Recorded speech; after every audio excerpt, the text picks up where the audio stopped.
નમસ્કાર દર્શક મિત્રો, હું પ્રણવ અગ્રવાલ લોકમંચમાં આપનું સ્વાગત છે. આપણે આજે શેર બજારને સમજીશું, કેમ કે છેલ્લા કેટલાક વખતથી આગ ઝરતી તેજી જોવા મળી રહી છે. તો આ તેજી પાછળના કયા કારણો છે, આ સિવાયના પણ અનેક સવાલો છે કે જેને આપણે જાણવા અને સમજવા જરૂરી છે. અને એટલા માટે જ આજે આપણે શેર બજાર વિશેષજ્ઞ જગદીશ ઠક્કર સાહેબને બોલાયા છે. વડોદરામાં એમના જેટલું જ્ઞાન શેર બજારનું લગભગ કોઈ ધરાવતું નહીં હોય, અને આપણે પણ એમની સાથે આજે સમજીશું અને આપ પણ સમજજો કે કઈ રીતે આ તેજી જોવા મળી રહી છે અને આગામી સમયમાં શું થઈ શકે છે શેર બજારમાં. આપનું સ્વાગત છે જગદીશ ઠક્કર સાહેબ. પહેલાં તો જે આગ ઝરતી તેજી જોવા મળી રહી છે એની પાછળનો કયા કયા કારણો છે, આપ શું કહેશો? ખૂબ ખૂબ આભાર પ્રણવભાઈ.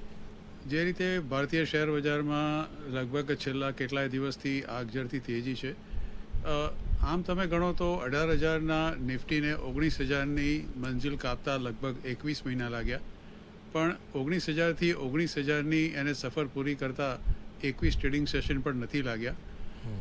22મી કે 24મી ફેબ્રુઆરી 2022ના દિવસે રશિયાએ જ્યારે યુક્રેન પર હુમલો કર્યો, એ વખતે જે આખી નાજુક પરિસ્થિતિ દુનિયામાં જે સર્જન થયું હતું, એ પછી શેર બજારની સ્થિતિ શું રહેશે એના વિશે લોકોને બહુ જ ચિંતા હતી. ધીરે ધીરે આ યુક્રેન રશિયાની વોર હવે સમાચારોમાંથી પણ ગાયબ થઈ ગઈ છે, પણ સાથે ભારતીય શેર બજારમાં એક એવો વિકલ્પ છે કે દુનિયાએ કદાચ આજ સુધી અનુભવ નહીં કર્યો હોય. જે તેજી અત્યારે શેર બજારમાં તમને જોવા મળે છે એના ઘણા બધા કારણો છે. એક તો સૌ પ્રથમ ભારતીય શેર બજારમાં અને ભારતીય અર્થતંત્રમાં દુનિયામાં જે વિશ્વાસ અત્યારે પરાકાષ્ઠાએ પહોંચ્યો છે, અને એને કારણે વિદેશી રોકાણકારોનો અઢળક પૈસા આ દેશમાં અત્યારે આવી રહ્યા છે. સાથે સાથે બીજા પણ મેક્રો ફેક્ટર્સ એવા ઘણા બધા છે કે જે આ શેર બજારની તેજીને અત્યારે વધારવા માટે નહીં, પણ એને સસ્ટેન કરવા માટે કે ચાલુ રાખવા માટે પણ ઘણા પરિબળો છે કે જે અત્યારે કામ કરી રહ્યા છે. સૌથી પ્રથમ જો મુખ્ય કારણ તમે આ ગણો તો આપણો જે સૌથી એક અચીવેબલ ટાર્ગેટ, એક તો મોંઘવારીનો અને બીજો છે આર્થિક વૃદ્ધિના દરનો. જ્યારે આપણો મોંઘવારીનો દર 8% ને 9% આંબી ગયો અને રિઝર્વ બેંક ઓફ ઇન્ડિયાના ગવર્નર સાહેબને એક પછી એક વ્યાજના દરનો વધારો કરવાની જે જરૂર પડી, એમનો ટાર્ગેટ હતો કે મોંઘવારીનો દર 4% ±2%ની આસપાસ હોવો જોઈએ. અને છેલ્લા જે આંકડા ગયા મહિનાના આવ્યા એ આપણી પાસે 4.2%નો આપણો મોંઘવારીનો દર છે. અને ભારત માત્ર વિશ્વમાં એક એવો એકલો દેશ છે કે જેનો જીડીપી 7%થી પણ વધારે છે. એટલે આ એક વિશ્વાસ ક્રિએટ થયો છે આપણા દેશમાં વિદેશી રોકાણકારોનો, અને સાથે સાથે આપણા જે સંસ્થાકીય રોકાણકારોનો અને રિટેલ ઇન્વેસ્ટરનો. બિલકુલ, આપણે જે રીતે વાત કરી, રોકાણકારોની વાત કરીએ તો આગામી સમયમાં અમને કઈ સાવચેતી રાખવાની જરૂર છે, ખાસ કરીને નાના રોકાણકારો? પ્રણવભાઈ, એક વસ્તુ તમને ખાસ વિશેષ કહીશ કે 18,000થી 19,000ની જે તેજી માટે તમે ચોક્કસ કહી શકો કે વિદેશી રોકાણકારોને સંસ્થાકીય રોકાણકારોએ બહુ મોટો ફાળો આપ્યો છે, પણ એનાથી પણ સિંહ ફાળો કદાચ હોય તો આપણા રિટેલ ઇન્વેસ્ટરોનો છે. અત્યારે બીએસસીમાં એટલે કે સીડીએસએલમાં અને એનએસડીએલમાં જે ડીમેટ ધારકો હતા, એક તબક્કે 3 કરોડ કે 4 કરોડના જ માત્ર ડીમેટ ધારકોનો અત્યારે સંખ્યા વધીને લગભગ 11થી 15 કરોડની આસપાસ થઈ ચૂકી છે. અર્થાત કે જે લોકો શેર બજારથી ગભરાતા હતા એ લોકોએ પણ હવે શેર બજારમાં પોતાનું રોકાણ કરવાનું ચાલુ કર્યું છે. અને આમાં સૌથી મોટો ફાળો મેં તમને કહ્યું તે પ્રમાણે એક બીજો મ્યુચ્યુઅલ ફંડનો પણ છે. લગભગ કરોડો લોકોએ પોતે એસઆઈપી કરીને ઘણા બધા મ્યુચ્યુઅલ ફંડની સ્કીમમાં પૈસા રોક્યા છે.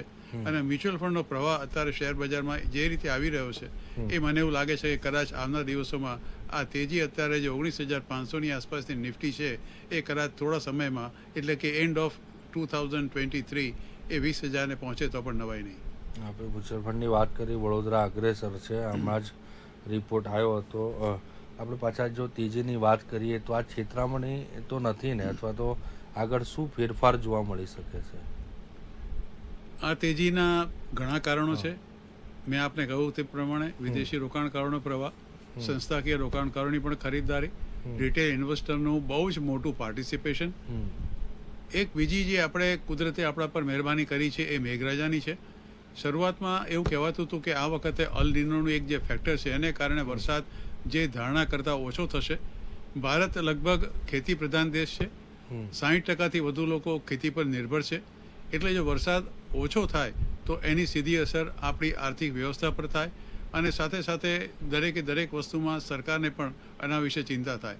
પણ હવે કચ્છમાં જે વાવાઝોડું આવ્યું એ પછી આખો એક ટ્રેન્ડ બદલાઈ ગયો છે અને કદાચ ભારતીય ઇતિહાસના છેલ્લા 7-8 વર્ષમાં પહેલીવાર આ જૂનના એન્ડમાં અને જુલાઈની શરૂઆતમાં ચોમાસાએ આખા ભારત દેશને કવર કરી લીધું છે.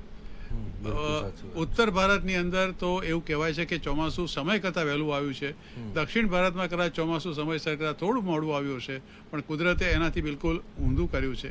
સાથે સાથે જે વરસાદ અત્યાર સુધીમાં થઈ રહ્યો છે એ જૂનની 15મી તારીખ સુધીમાં એની અછત હતી લગભગ 48% જેટલી. આજે અછત ઘટીને થઈ ગઈ છે માત્ર 12% જેટલી.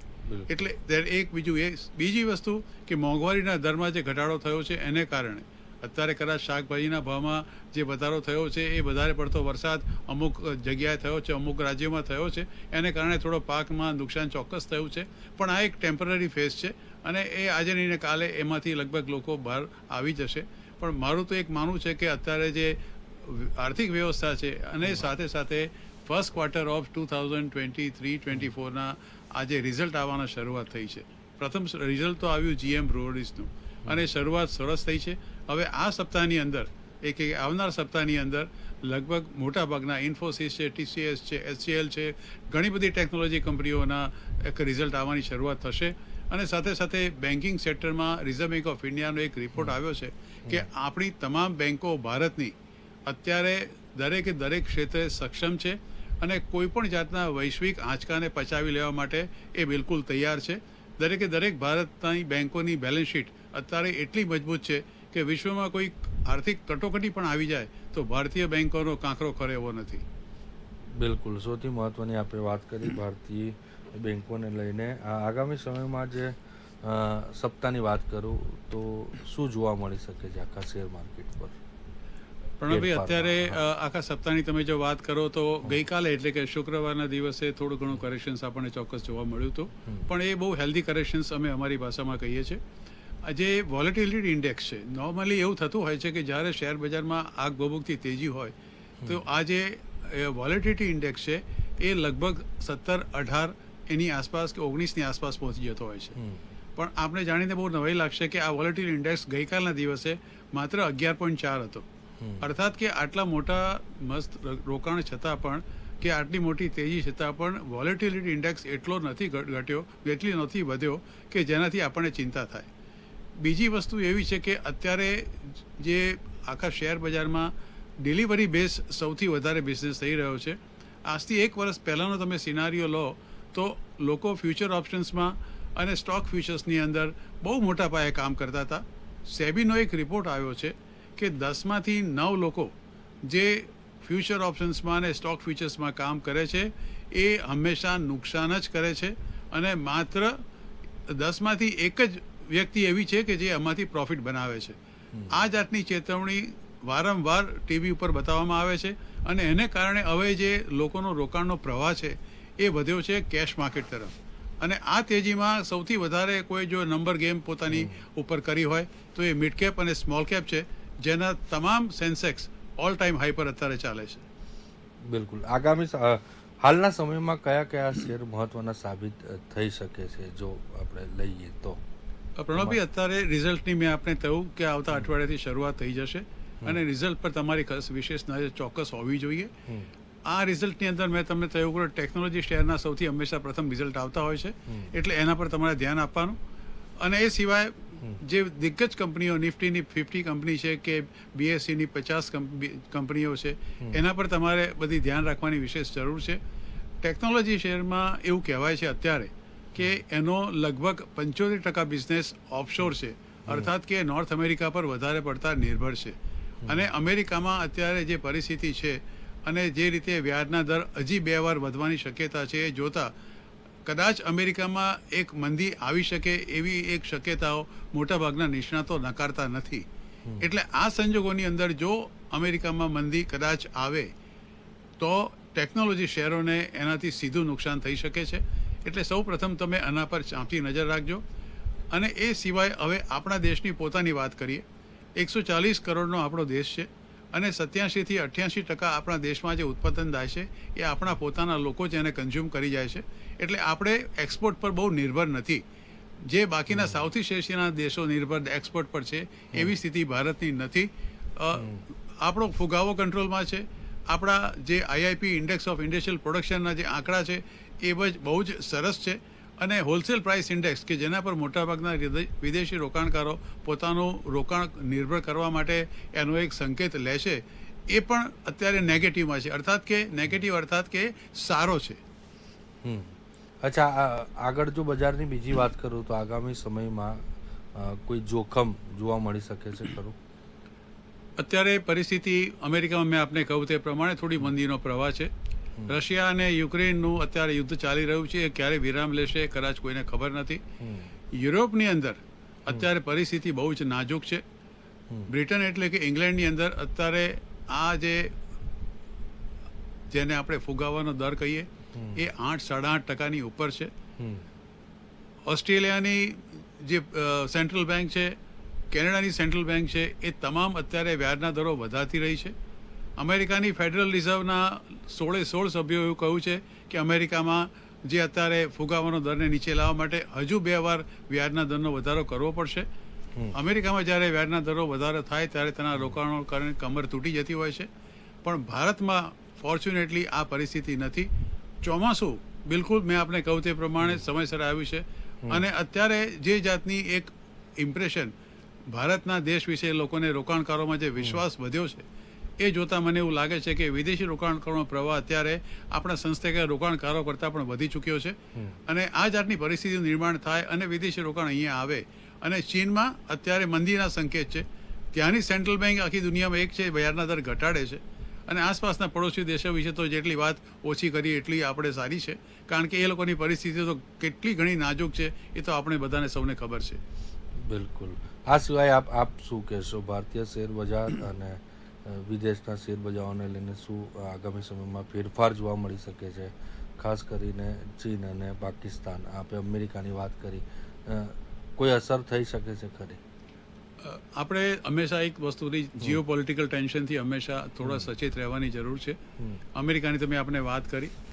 હવે ચીનમાં થોડી મંદીનો અત્યારે થોડો એક જાતનો એક અલબત્ત એમાં કારણ કે ચીન કમ્યુનિસ્ટ કન્ટ્રી છે એટલે આપણને પૂરેપૂરા સાચા સમાચાર મળતા નથી. એટલે એના વિશે આપણે માત્ર એક ગેસ જ કરી શકીએ કે ત્યાં શું હશે. પણ વ્યાજના દર ઘટાડવા એ સંકેત આપે છે અને ત્યાં એક મોટું બૂસ્ટર ડોઝ તેની ઇકોનોમીને રિવાઇવ કરવા માટે આપે એવી અત્યારે પૂરી શક્યતા છે, જે બતાવે છે કે ચીનની આર્થિક પરિસ્થિતિ એટલી મજબૂત નથી. સાથે સાથે રશિયા યુક્રેનના યુદ્ધને કારણે જે યુરોપના દેશોએ એના પોતાના રશિયાના તેલ ખરીદવા માટે એટલે ઓઇલ ખરીદવા માટે જે એમ્બાર્ગો મૂક્યો છે અને સાથે એનો એક ઇનડાયરેક્ટ એડવાન્ટેજ ભારતને છે કે રશિયા પાસેથી અત્યારે માત્ર 4% આપણે ઓઇલ ખરીદતા હતા, અત્યારે 40% ઓઇલ રશિયા પાસેથી ખરીદીએ છીએ અને આપણે સારા એવા ડિસ્કાઉન્ટની અંદર આ તેલ અત્યારે મળી રહ્યું છે. આ તેલ આપણે જે ખરીદીએ છીએ એને આપણે પ્રોસેસ કરીને રિફાઇન કરીને આપણી ઓઇલ રિફાઇનિંગ કંપનીઓ એને એક ડીઝલ અને એવિએશન ફ્યુઅલના ફોર્મમાં યુરોપને એક્સપોર્ટ કરે છે. અર્થાત કે આ બધી કંપનીઓને એક બહુ મોટો અત્યારે એડવાન્ટેજ છે. અને અત્યારે સાઉદી અરેબિયાએ પોતે પ્રોડક્શન કટ કરવા છતાં, રશિયાએ કદાચ પ્રોડક્શન કટ કરવા છતાં, ઈરાને પણ પ્રોડક્શન કટ કરવા છતાં, ઈરાકે કરવા છતાં પણ આંતરરાષ્ટ્રીય સ્તરે ક્રૂડના ભાવમાં એવો કોઈ મોટો ઉછાળો નથી આવ્યો કે આપણને માટે ચિંતાનો વિષય હોય. કારણ કે ભારત લગભગ પોતાની જે જરૂરિયાત છે એના લગભગ 85% ક્રૂડ ઓઇલ આપણે ઇમ્પોર્ટ કરીએ છીએ. સાથે ડોલરનો ઇન્ડેક્સ જે અત્યારે છે એટલો બધો ગભરાવાળો નથી. અમેરિકાના ખાલી જે ડોલર ઇન્ડેક્સ છે એમાં તમને થોડી ચિંતા કદાચ એટલા માટે થાય કે ત્યાંના બોન્ડના જે ભાવ છે એ બોન્ડના ભાવમાં થોડું ફ્લક્ચ્યુએશન થવાથી આંતરરાષ્ટ્રીય સ્તરે થોડી ગડમથલ ચોક્કસ ઊભી થઈ શકે છે. પણ ઓલ સેડ એન્ડ ડન મને એવું લાગે છે કે આવનાર વર્ષો કદાચ ભારતના જ હશે. અને જે જાતનો વિશ્વાસ, જે જાતની લોકોની શ્રદ્ધા આપણા દેશમાં રોકાણ માટે વધી રહી છે અને જે જાતનું આંતરરાષ્ટ્રીય સ્તરે આપણું ગુડવિલ અત્યારે વધી રહ્યું છે અને દરેકે દરેક આપણા પ્રાઇમ મિનિસ્ટરની વિઝિટ વખતે આપ સૌએ જોયું હશે કે કેટલો ઉત્સાહભેર ત્યાંની સરકાર સહિત જે ઉત્સાહ ત્યાં લોકોએ દર્શાવી રહ્યા છે એ જ બતાવે છે કે આવનાર દિવસોમાં આપણું જે રોકાણ છે એ ચોક્કસ દિવસે દિવસે ઉત્તરોત્તર વધતું જ જશે.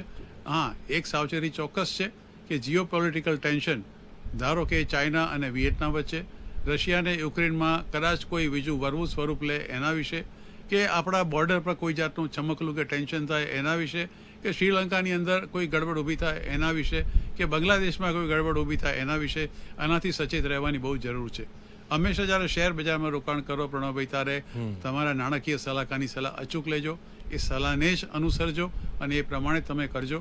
અને શેર બજારમાં ઝડપથી પૈસા કમાવાની કોઈ દિવસ લાલચ અને લાલસા ન રાખતા, કારણ કે આ લાલસા અને લાલચ હંમેશા તમારા સારા પરસેવાના પૈસાની કમાણીને એક પલકભરની અંદર ધોઈ નાખશે.